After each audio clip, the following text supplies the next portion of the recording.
ഒരിക്കൽ ദേവന്മാരും അസുരന്മാരും ചേർന്ന് അമൃതിനായി പാലാഴി മഥനം നടത്തുകയായിരുന്നു. മന്ദരപർവ്വതത്തെ കടകോലായും വാസുകി എന്ന സർപ്പത്തെ കയറായും ഉപയോഗിച്ചായിരുന്നു ആ മഹാ ഉദ്യമം. അമൃത് ലഭിച്ചാൽ യുവത്വം നിലനിർത്തി മരണമില്ലാതാക്കാം എന്നതായിരുന്നു അവരുടെ ലക്ഷ്യം. എന്നാൽ കടഞ്ഞുകൊണ്ടിരുന്ന സമുദ്രത്തിൽ നിന്നും ആദ്യം ഉയർന്നു വന്നത് അമൃതായിരുന്നില്ല. ലോകത്തെ മുഴുവൻ നിമിഷനേരം കൊണ്ട് ഭസ്മമാക്കാൻ ശേഷിയുള്ള കൊടും വിഷമായ കാളകൂടം അഥവാ ഹാലാഹലം ആയിരുന്നു. ആ വിഷത്തിൻ്റെ കാഠിന്യത്താൽ ലോകം മുഴുവൻ വെന്തുരുകാൻ തുടങ്ങി. ഭയന്നു വിറച്ച ദേവാസുരന്മാർ രക്ഷക്കായി കൈലാസനാഥനായ പരമശിവനെ അഭയം പ്രാപിച്ചു.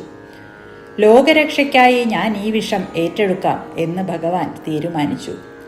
അദ്ദേഹം ആ കൊടും വിഷം കൈകളിൽ ആവാഹിച്ചെടുത്തു.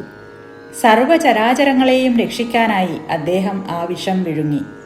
ഇത് കണ്ട് ഭയന്ന ജഗൽ ജനനിയായ ശ്രീപാർവതി ദേവി ആ വിഷം ഭഗവാന്റെ ഉദരത്തിലേക്കിറങ്ങി അദ്ദേഹത്തിന് ആപത്തുണ്ടാകാതിരിക്കാൻ പൊടുന്നനെ അദ്ദേഹത്തിൻ്റെ കണ്ഠത്തിൽ, അതായത് കഴുത്തിൽ മുറുക്കിപ്പിടിച്ചു. അതേസമയം ആ വിഷം വായിൽ നിന്ന് പുറത്തുപോയി ഭൂമി നശിക്കാതിരിക്കാൻ സാക്ഷാൽ മഹാവിഷ്ണു ഭഗവാന്റെ വായയും പൊത്തിപ്പിടിച്ചു. പാർവതീദേവിയുടെയും മഹാവിഷ്ണുവിൻ്റെയും കരങ്ങൾക്കിടയിൽ പെട്ട് ആ കാളകൂട വിഷം ഭഗവാന്റെ തൊണ്ടയിൽ തന്നെ ഉറച്ചുപോയി. വിഷത്തിൻ്റെ കാഠിന്യത്താൽ ഭഗവാന്റെ കഴുത്ത് നീല നിറമായി മാറി.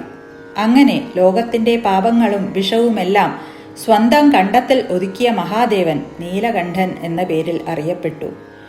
വിഷം പാനം ചെയ്ത ഭഗവാന് ആപത്തൊന്നും സംഭവിക്കാതിരിക്കാൻ അന്ന് രാത്രി ദേവഗണങ്ങൾ ഒന്നടങ്കം ഉറക്കമിളച്ച് പ്രാർത്ഥിച്ചു.